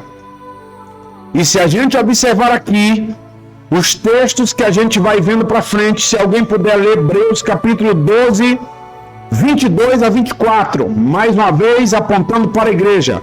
Pastor Vitor levantou a mão. Quer ler mais um texto, Vitor? Enquanto o Bira acha um, se eu ler outro. Eu vou ler logo Hebreus 22. Ok? Mas tendo chegado ao Monte Sião, a cidade de Deus vivo, a Jerusalém celestial, a jubilosa reunião dos milhares de anjos, a igreja dos primogênitos, cujo nome estão escritos nos céus, a Deus, o juiz de toda a humanidade, aos espíritos dos justos agora perfeitos, a Jesus, mediador de uma nova aliança, ao qual o sangue aspergido, que se expressa com mais veemência do que o sangue de Abel. Novamente apontando para a igreja. Pastor Bira lê Hebreus 11, verso 10. 11. Pastor, eu vou ler o 10 e o 13. Ok. Porque esperava a cidade que tem fundamentos, da qual o artífice e construtor é Deus. Todos esses morreram na fé, sem terem recebido as promessas, mas vendo-as de longe, e crendo nelas, e abraçando-as, confessaram que eram estrangeiros e peregrinos na terra. Mas agora desejam uma melhor, isto é, a celestial.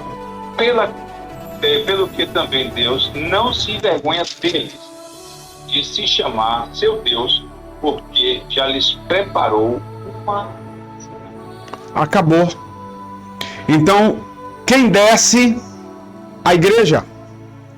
A igreja desce. A igreja desce. Então, para ler Apocalipse, sem entender gênero profético, nós vamos bater cabeça.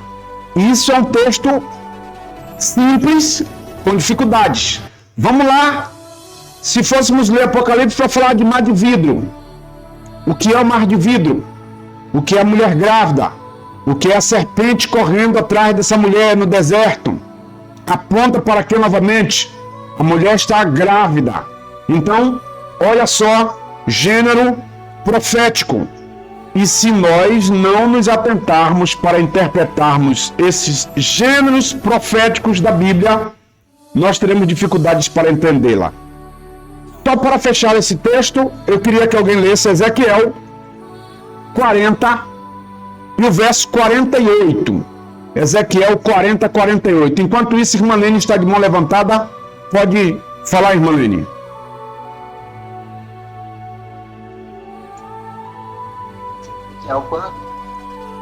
Ezequiel 40, 48. Só queria dizer assim que eu gosto muito de ouvir, né, para a gente aprender, porque como a gente está na aula, é muito importante ouvir essas coisas, porque a gente tira muita dúvida, pastor.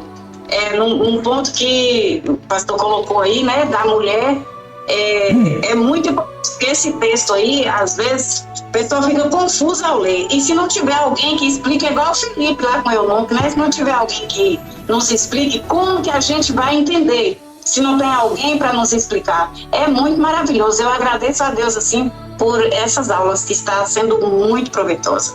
Amém. Deus abençoe a senhora. Quem achou 40:48, eu sei que Bira está com esse texto aberto. Se o irmão não for ler, Bira pode ler. Mas marquem na Bíblia de vocês. Pode ler. 41. Então me levou ao vestíbulo do templo. Mediu cada pilar do vestíbulo, 5 côvados de uma banda e 5 côvados de outra. E a largura da porta, 3 côvados de uma banda e 3 côvados. Eu vou terminar esse texto lendo um outro, que é 2 de Pedro, capítulo 3, e o verso de número 12 e 13, tá? Pastor Vitor, segura aí para tu falar. 12 e 13. Aguardando e apressando-vos para a vinda. Ó, olha só o que está escrito, tá? Aguardando e apressando-vos para a vinda do dia de Deus, em que os céus em fogo se desfarão e os elementos ardendo se fundirão. Isso é uma pergunta. Mas nós, segundo a sua promessa, aguardamos novos céus e nova terra, em que habita a justiça. Então, essa igreja que hoje está manchada com diversas questões problemáticas, como eu disse no início da aula, alguns homens deturpando as próprias escrituras, interpretando do seu próprio jeito por não conhecer os gêneros que a Bíblia tem. Algumas pessoas trazendo para os púlpitos das igrejas ventos de doutrinas, tentando aplicar para aqui agora textos que foram para lá e antigamente.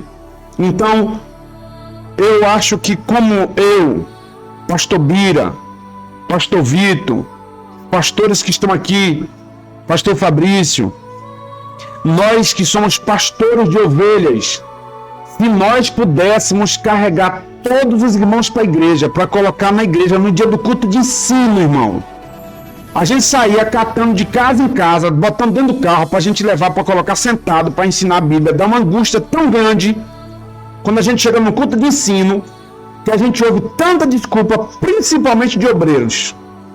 Não fui porque estou com dor de cabeça. Não fui porque eu cheguei tarde. Eu sou de uma época que as pessoas saíam do trabalho e iam para a igreja fardado, porque queriam ouvir a palavra. Estava ali, queria orar. Eu disse ontem aqui na igreja de São Paulo, eu não preguei, quem pregou foi Thelma, mas eu fui fazer a oração final. Mas antes da oração final, eu disse algo para os irmãos. Eu estou preocupado com o tipo de cristão, eu não vou nem falar cristão, o tipo de crente que nós temos hoje dentro das nossas igrejas, que já não ora mais, que já vai para a igreja porque querem cantar, porque querem se apresentar, porque querem que o pastor veja que estão ali. E eu disse ontem na igreja, estou fazendo uma pesquisa acerca de algumas coisas que aconteceram de maneira extraordinária. E eu estou olhando a Bíblia e olhando o horário. E a maioria dos milagres extraordinários da Bíblia aconteceram na madrugada. As muralhas de Jericó caíram de madrugada. Deus pediu que Abraão levasse Isaac para oferecer de madrugada. O Mar Vermelho, de madrugada. Jesus veio andando por cima do mar, de madrugada. Eu teria aqui agora à noite, pelo menos 50 textos bíblicos do que Deus fez de madrugada.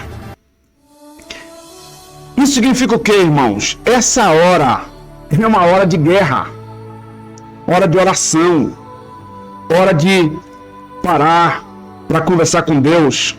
Nesses meus dias de labutas com essa possível enfermidade, eu já tive dias aqui que amanheci o dia sentado, até me levantar de madrugada eu estar sentado lendo, ou com fone de ouvido, ouvindo principalmente Apocalipse.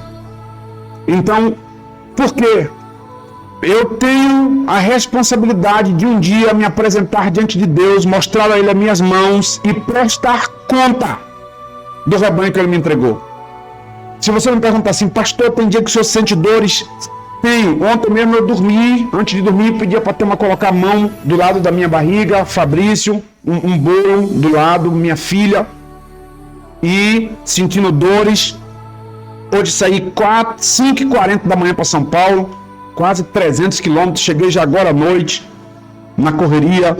Então, pensa comigo, por mais que fizermos aqui embaixo, não é o suficiente para devolver tudo quanto Jesus fez por nós. Então, irmão, a minha recomendação é, faça com excelência, faça pouco, se possível, mas faça com excelência, sirva com excelência, ministre na igreja com excelência.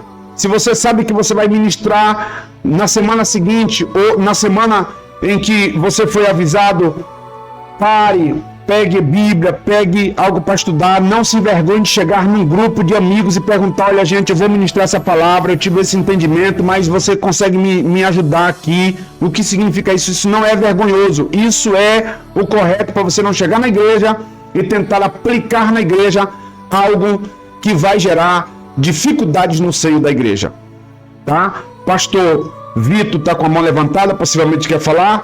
Pastor Bira, se quiser fazer alguma pontuação antes da gente ir para o próximo gênero, tá com a palavra. Pastor, na verdade, só no capítulo 21, a introdução, a gente percebe que fica aquela dúvida de possibilidade santa, uma vez que a gente já sabe que é a igreja do Senhor, mas no versículo 9, ele vai trazer, ele vai dizer, então, de 7 anos que traziam as 7 papas que eu, dos 7 últimos, trajeros afirmou e me orientou. Venha, eu te mostrarei à noite a esposa do cordeiro. Ele me conduziu no espírito à parte alta de uma montanha e revelou-me a cidade santa. Ou seja, da mesma forma que ele mostra que essa esposa do cordeiro não pode ser uma cidade, ele mostra que essa cidade santa que aparece logo no início do capítulo 21 faz menção à esposa do cordeiro, que ele vai ressaltar no versículo 9. Então está aí a resposta. Vai fazer que ele faça uma leitura atenta, como a leitura é aprender e observar os detalhes. Isso aí. O mal, às vezes, de não conseguir interpretar a Bíblia é que a gente já lê de cara e já quer logo achar a resposta. Texto sem contexto vai virar pretexto. Pastor Bira está com a palavra. Irmãos, a paz do Senhor, eu não me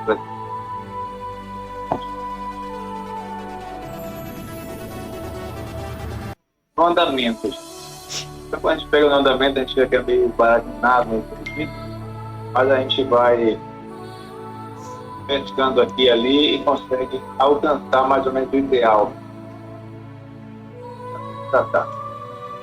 Olha, irmãos, é muito interessante a questão linguística, cultural, ao tempo. É importante a gente observar dentro do que a Escritura ela traz para nós, e é bom entender que o pastor falou e é real. Nós estamos usando a cópia da cópia, né? E eu achei interessante, o pastor falou que ele gosta muito da tradução inglesa, ou seja, ver os comentários americanos, até porque nós sabemos que do grego, a primeira língua que foi trazida aí bem perto da gente inteira, saiu para todos os demais, foi o inglês, né? Mas aí a gente pensa isso aí, a gente vai lutando, e como ele disse, é o único livro que a gente pode ler com o autor do lado, dando um esclarecimento. Mas a gente só consegue ter esse esclarecimento, o pastor falou de a preocupação dos últimos dias sobre os crentes, né?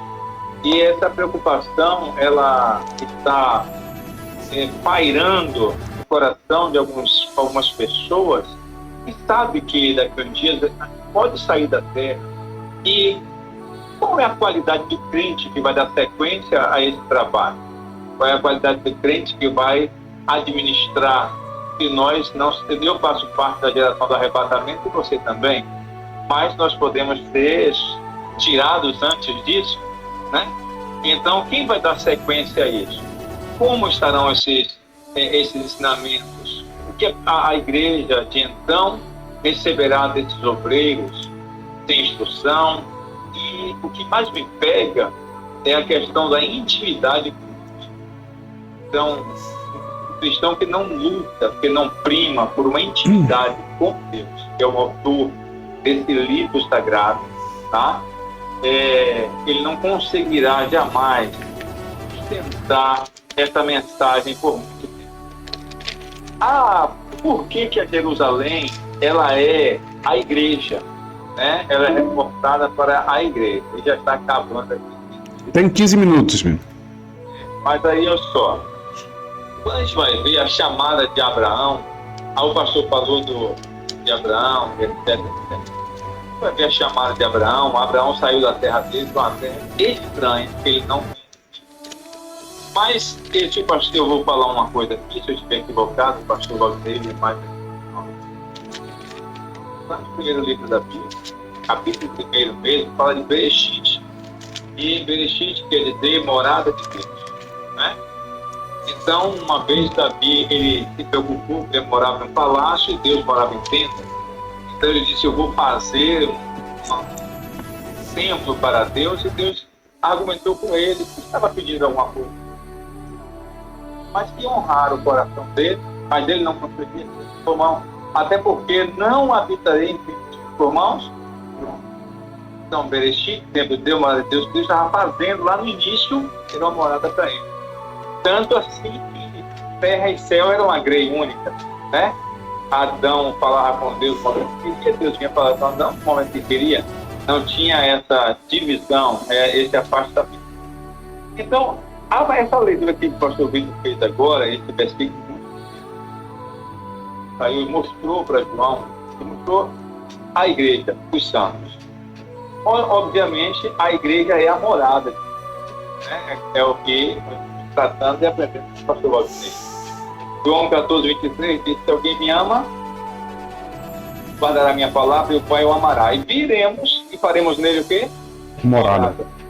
Então, se nós estamos buscando aprender por amor à palavra de Deus e guardar a palavra de Deus, certamente ele habita, então ele faz morada. Então nós somos a morada de Deus, tá? Mas aí, quando descerá essa Jerusalém? Em que época descerá essa Jerusalém? Aonde ela será? Porque João viu descendo para onde? Para a terra, em que momento? Aí seria interessante. Aí a gente, a preocupação, sei lá, a rapidez que nós falávamos, não perder o foco e o horário, aqui para atrapalhar o pastor Manuel. Mas assim, essa nova Jerusalém, ela desce ataviada como uma mulher e lá está os seus santos. Essa nova Jerusalém é aquela Jerusalém, como nós já lemos nas referências anteriores, em que Abraão esperava, os profetas pregaram sobre, todos estavam buscando entrar nessa nova Jerusalém. Aí Hebreus diz pra gente que eles lutaram, mas não alcançaram a promessa. Não entraram lá, tá? Porque aí, no 11:39, se não estiver equivocado, o autor aos Hebreus dá uma ênfase na glória da igreja, né? Ele diz assim, primeiro ele fala, homens dos quais a terra não era digna de Deus, né? O autor de Hebreus diz assim, todos esses morreram sem alcançar a promessa, provendo Deus alguma coisa melhor ao nosso respeito, para que sem nós eles não fossem aperfeiçoados. Aí está a igreja inserida, tendo o tabernáculo do Senhor, né? Aonde homens e mulheres, que a Bíblia fala de nessa cidade santa haveria os homens, qual o Senhor. Então eu queria aqui pontuar rapidinho, eu sei que não é o tema do momento, mas essa nova Jerusalém, ela será a capital total, celestial, mundial do milênio, onde Cristo estará regendo com os seus santos a terra. Então, de fato, de verdade, eu louvo a Deus por esse ensinamento. Peguei um pedacinho, tá? E estou feliz por estar participando pela primeira vez, depois de tentar várias vezes, desta aula. E quero parabenizar a todos que estão participando, porque é tempo de aprender, é tempo de deixar tempo de ter intimidade com aquele que te resgatou. Só está esperando eu e você dar lugar para ele. Muito obrigado, pastor, por esse tempo. Amém. Gente, eu quero concluir. Deus abençoe o pastor Bira. Podem ter certeza que a gente vai voltar nesse tema de Apocalipse.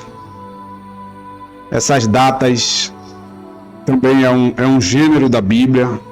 A data, a gente precisa nos atentar para isso. Vamos juntos a um outro texto que é Evangelho de João 19, o verso de número 30. João 19, verso 30. Nós vamos aqui a um exemplo de interpretação. Nós vamos observar uma regra de contexto histórico e cultural. Eu encerro aqui com esse capítulo que eu coloquei para os irmãos do Evangelho de João 19, verso 30. Está escrito assim, ó: e quando Jesus tomou o vinagre, disse: está consumado. Inclinando a cabeça, entregou o Espírito. E a gente percebe que aqui vai aparecer a palavra estar consumado. Então, quando a gente olha essa palavra aqui, se cair aí a live, eu vou precisar voltar no link, porque eu quero concluir essa aula com você. Esse assunto para mim é muito interessante, principalmente para nós que estamos vivendo os últimos dias. Então, nós vamos falar acerca desse texto. Por que Jesus usou essa linguagem? Então, uma linguagem tanto cultural, tá? Ele usou essa linguagem cultural para expressar o que ele naquele momento sentia. Então, nós vamos encontrar aqui no versículo citado, retrata o momento em que Jesus, pendurado na cruz, entregou o seu espírito a Deus. Mas antes disso ele disse: está consumado. A expressão está consumado no texto original é a palavra grega tetelestai. Então, por que Jesus usa essa expressão? Aqui a gente vai ver mais uma vez, tá? Lendo a Bíblia, a necessidade de conhecermos o contexto histórico e cultural. Então, a palavra está consumado em grego é tetelestai. A gente ouve muitos pregadores dizerem isso. Mas por que Jesus usou isso na cruz? Por que ele disse isso? Tinha 3 formas de se usar essa palavra tetelestai. Por exemplo, a cultura era: quando um pai precisava que o filho exercesse uma tarefa, o pai chamava o filho e dizia a ele que ele tinha que cumprir aquela tarefa. O filho saía, ia lá, resolvia tudo, fazia o que tinha que fazer, voltava para o pai com a tarefa resolvida e dizia para o pai, na frente do pai: tetelestai. Essa era a primeira expressão. Acabou, acabei, terminei, fiz, estar concluído. Então, por isso Jesus usou essa expressão. Por quê? Porque Deus designou ele para uma missão, para vir fazer algo. Então Jesus tanto vai cumprir o contexto histórico quanto o contexto cultural. Segunda expressão, tetelestai. Alguém que tinha uma dívida, tá? Essa pessoa tinha uma dívida e agora essa dívida teria que ser paga. Para que essa dívida fosse paga, essa pessoa naturalmente teria que parcelar a dívida. Parcelando a dívida. Assim que ele pagava a dívida, alguém lhe dava um documento escrito lá embaixo no documento, tetelestai, ou seja, está pago, não deve mais nada. Então Jesus usa essa expressão novamente para dizer a Deus que a dívida que nós tínhamos está paga. Então primeiro ele vem cumprir o processo e diz a Deus: fiz, executei, terminei. Então a dívida que o teu povo tinha, ou que o nosso povo tinha, que o meu povo tinha, eu já paguei. Tetelestai. Terceira forma que usava tetelestai. Quando alguém financiava uma casa e que essa casa também era parcelada. Quando a pessoa terminava de pagar a casa, ele recebia a escritura da casa e abaixo, nas últimas páginas, vinha escrito lá, tetelestai, casa paga. Então Jesus veio para cumprir o processo, por isso ele disse, tetelestai, terminei. Veio para pagar a nossa dívida que nós tínhamos, por isso ele diz a Deus, tetelestai. Veio para pagar a nossa casa no céu. Então, além de cumprir o processo, além de pagar a dívida, ele garantiu morada. Por isso que ele diz lá em João 14, não se turbe o vosso coração. Credes em Deus, crede também em mim. Na casa de meu pai há muitas moradas. Ele garantiu a sua e a minha escritura, pagando com sangue na cruz do Calvário. Por isso a necessidade de conhecer o contexto histórico e cultural da época. Jesus sempre usou a cultura. Portanto, quero ser grato a Deus pela sua vida, pela sua família. Encerrar a aula de hoje convidando vocês para segunda-feira, a próxima aula. E eu vou subir amanhã um segmento dessa aula de hoje para que a gente consiga nos mantermos compreendendo a palavra de Deus. Desculpa pelo horário. Agradecer pastor Ubiratã, pastor Fábio lá do Pará está acompanhando a gente com sua esposa, pastor Vitor lá em Barrocas, a todos os irmãos de Minas Gerais, São Paulo, Bahia. Deus abençoe aí minha irmã, os irmãos de Subaúma. Um excelente abraço. Essa aula vai estar gravada e vai estar na nossa plataforma e em todos os canais do YouTube, Facebook. Shalom, La Rema, paz e misericórdia. Pastor Bira, vê se dá tempo orar. Se encerrar aí, já está caindo a live. Irmã Érica quer falar, mas vai cair a live.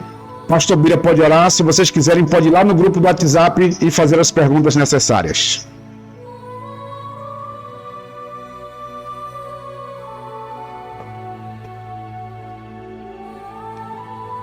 Louvamos e que mais diremos, senão muito obrigado. Muito obrigado, meu Pai, pela inspiração para nos ensinar esta palavra. Ó Deus, que nós possamos guardar a palavra do nosso ensinamento recebido nesses dias e nesta noite, para que nós possamos, meu Deus, como Paulo orienta, a confiar a pessoas e todos que possam fazer as mesmas coisas que é direito da tua palavra. E assim nos dá uma noite de paz, meu Deus, repreenda a fúria do inimigo e nos dê, Senhor amado, o desejo de aumentar a nossa amizade contigo, em nome do Senhor Jesus. Amém. Deus abençoe. Se eu não responder vocês no WhatsApp agora, que Dr. J está me ligando aqui, que é o advogado da convenção, eu vou atendê-lo agora, mas pode deixar uma mensagem que assim que terminar Eu vou correr para tomar um banho, cheguei de São Paulo, saí 5h40 e volto para responder vocês no grupo. Deus abençoe a todos, um forte abraço em nome de Jesus.